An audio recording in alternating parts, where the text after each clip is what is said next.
Good morning.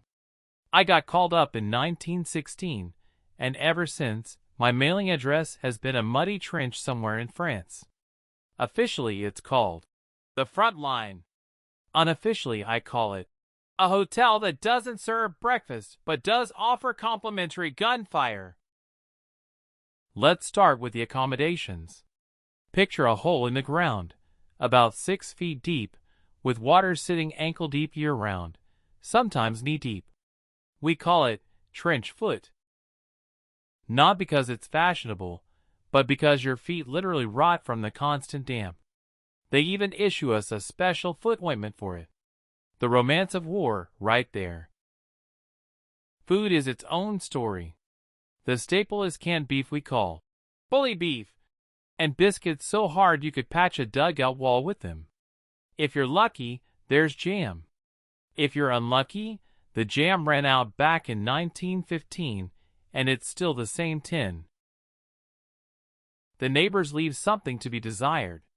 Rats, the size of a small cat, shameless, stealing food right out of your hands. Lice are more personal. Every soldier's got his own private colony, which we fondly call the zoo.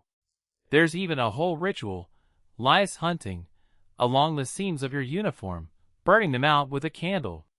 Evening entertainment, such as it is.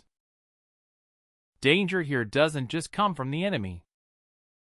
The sky itself occasionally falls on your head in the form of shells. We've even learned to tell by the whistle whether it's going to land nearby or not. Whoever doesn't figure it out in time doesn't hear the next one. Between our trenches and the German ones is a strip of land they call no man's land. Maybe 100 yards, maybe less. Sometimes crossing that strip in an attack is the most terrifying thing I've ever lived through. And yet, strangely enough, on Christmas we and the Germans climbed out of our trenches, traded cigarettes, and even played football. Then went right back to shooting at each other. That's the logic of war for you. No explanation needed. Letters from home are the one luxury we've got.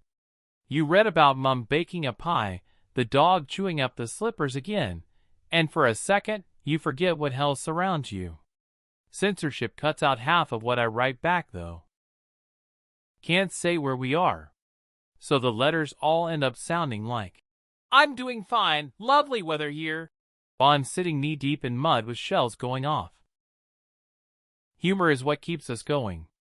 We joke about everything, the food, the rats, the generals sitting in warm headquarters 12 miles behind the line, sending down orders to hold at all costs. Laughing here isn't a sign that we're not scared. It's just that the alternative is losing your mind faster than a gas attack could manage it. When the whistle blows, it's time to go over the top. You grab your rifle, say a prayer if you've got one in you, and hope the artillery actually cut through the German wire beforehand. Spoiler, often it didn't. Of the battalion that got called up alongside me, less than half will make it to the end of the war. But for now, while I'm alive. There's tea. When we manage to boil it between bombardments, there are letters from home, and there are the lads beside me, good for a joke in the gaps between the nightmare.